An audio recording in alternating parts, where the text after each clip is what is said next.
Rail ও সড়ক পথে ভারত, ভুটান এবং নেপালের সাথে বাণিজ্যিক লেনদেন বাড়াতে ২০০৬ সালে দিনাজপুরের বিরল শুল্ক স্টেশনকে স্থলবন্দর করার সিদ্ধান্ত নেয় তৎকালীন সরকার। এই পথে সার, গম, চিনি সহ বিভিন্ন খাদ্যপণ্য আমদানির পরিকল্পনা করে রাজস্ব বাবদ বছরে ৯০ কোটি টাকা আয়ের লক্ষ্য নির্ধারণ করা হয়। অধিগ্রহণ করা হয় প্রায় ২৫ একর জমি। কিন্তু অবকাঠামো বলতে এখনো কিছুই নেই সেখানে। স্থলবন্দরে যাওয়ার রাস্তাটি চলাচলের অযোগ্য, চারদিকে পতিত জমি আর নির্মিত কিছু অবকাঠামো জীর্ণদশা। স্থলবন্দরের ভারতীয় প্রান্তে চুক্তি অনুযায়ী ব্রড গেজ লাইন নির্মাণ করা হলেও বাংলাদেশি প্রান্তে এখনো মিটার গেজ লাইন। আমরা একবার এই জন্য দিছি যে আমরা স্থলবন্দরে কিছু হলো করে খাইতে পারবো। আমরা তখন জমিকে এদিকে চাষও করতে পারি না, আমার ফসলও হয় না, আবার ট্রানজিটও হয় না। ইঞ্জিনিয়ার ছিল নাকি, তো ওই রাস্তা দেখে গেল, ওই জায়গাটা দেখে গেল, তা বলছে যে হবে। এখন কবে যে হবে এটা তো আমরা বলতে পারবো না।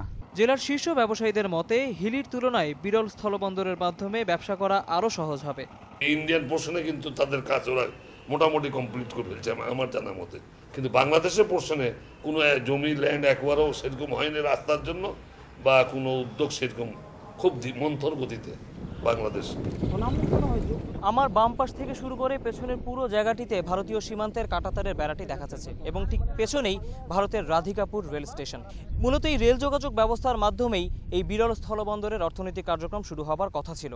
গত কয়েক বছরে প্রায় ২৫ একর জমি অধিগ্রহণ করা হয়েছে, কিন্তু লালফিতার বাইরে বেরিয়ে এসে আলোর মুখ দেখেনি এই বিরল স্থলবন্দরটি।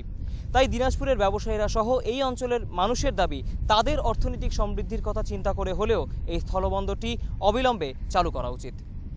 তৌহিদ হোসেন, সময় সংবাদ, দিনাজপুর।